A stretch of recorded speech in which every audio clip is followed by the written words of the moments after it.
saudari yang dikasihi Tuhan, salam jumpa kembali. Selamat berakhir pekan. Hari ini hari Sabtu tanggal 24 September 2022, hari biasa pekan ke-25. Bacaan Injil yang akan kita renungkan diambil dari Injil Lukas bab 9 ayat 43b sampai ayat 45 dengan tema penderitaan membawa berkat.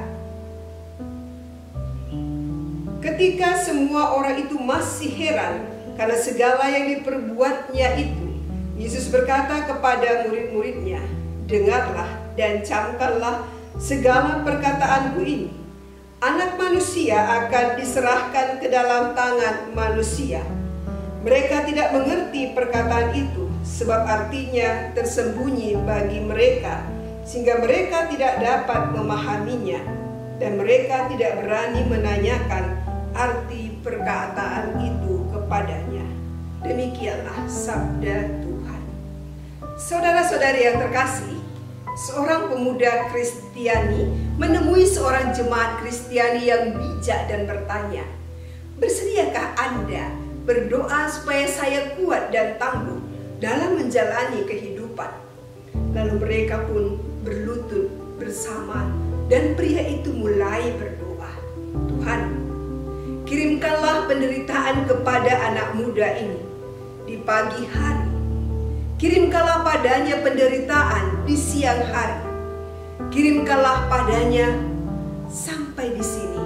Pemuda itu memotong, bukan penderitaan. "Saya meminta kedewasaan dan kematangan dalam menjalani kehidupan." "Saya tahu," jawab orang Kristiani yang bijaksana itu, "tetapi melalui penderitaan Anda akan semakin dewasa dan matang dalam menjalani kehidupan." Saudara-saudari, berbicara tentang penderitaan, pada hakikatnya tidak ada orang yang ingin menderita. Ketika penderitaan datang menghampiri, dengan spontan orang akan bertanya-tanya, "Mengapa Tuhan? Di mana Tuhan? Mengapa penderitaan ini terjadi padaku Tuhan?" Pertanyaan-pertanyaan demikian merupakan bentuk protes atas penderitaan yang dialami. Memang harus diakui, tidaklah mudah menerima keadaan hidup yang ditimpa berbagai penderitaan. Namun harus disadari bahwa penderitaan itu ada dan setiap orang pasti mengalaminya. Namun satu hal yang mesti kita catat, bahwa terkadang kita perlu mengalami penderitaan supaya kita memahami betapa kita sangat membutuhkan kekuatan Tuhan dalam hidup kita. Semakin kita memahami betapa berartinya kebahagiaan dalam hidup. Dalam bacaan Injil, kita mendengar Yesus kembali memberitahukan penderitaannya kepada para murid. Pemberitahuan ini dinyatakan ketika rasa heran dan takjub orang-orang belum juga hilang. Ternyata keheranan dan kekaguman orang akan kuasanya tidak membuat Yesus berpaling dari jalan penderitaan yang ada di depannya. Ia hidup bukan untuk dikagumi dan disanjung sebagaimana didambakan oleh banyak orang, melainkan untuk menggenapi kehendak Bapanya. Meski jalan yang harus dia tempuh adalah jalan penderitaan dan kematian, Yesus berkata, Anak manusia akan diserahkan ke dalam tangan manusia. Pernyataan Yesus ini tidak dipahami oleh para murid, tapi mereka tidak berani bertanya kepadanya. Tapi pernyataan Yesus ini membuyarkan mimpi mereka tentang kebahagiaan mengikuti Dia. Yesus lewat sabdanya hendak mengingatkan para murid bahwa mengikuti Dia tidak mudah. Memilih mengikuti Dia bukanlah jaminan bebas dari penderitaan. Justru sebaliknya, mereka akan mengalami nasib dan perlakuan yang sama. Kalau Yesus dibenci, mereka juga akan dibenci.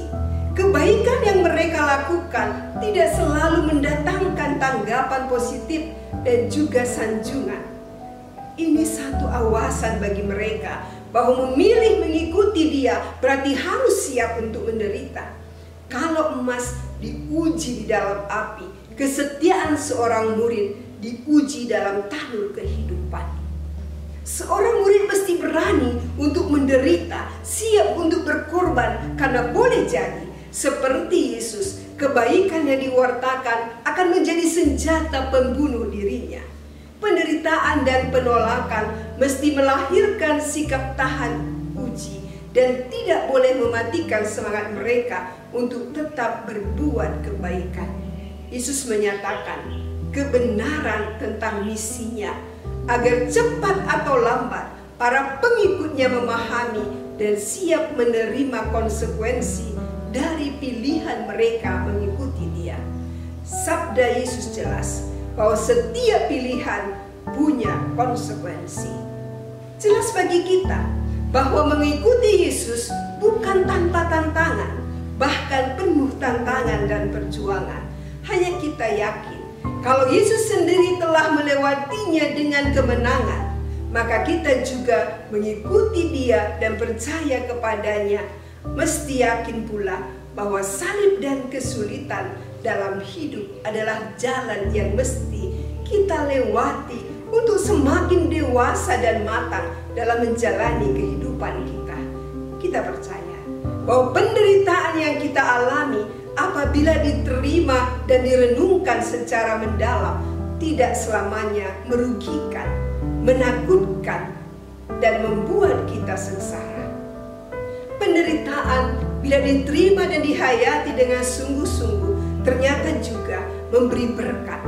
Berkat yang kita terima yakni membentuk diri kita menjadi pribadi yang lebih tangguh, lebih kuat, lebih matang, dewasa dalam menghadapi kesulitan dan penderitaan dalam hidup. Maka mari kita menghadapi setiap kesulitan dan penderitaan dalam hidup dengan tetap mempercayakan hidup kita kepada Tuhan. Jangan mengandalkan kekuatan sendiri, tapi tetaplah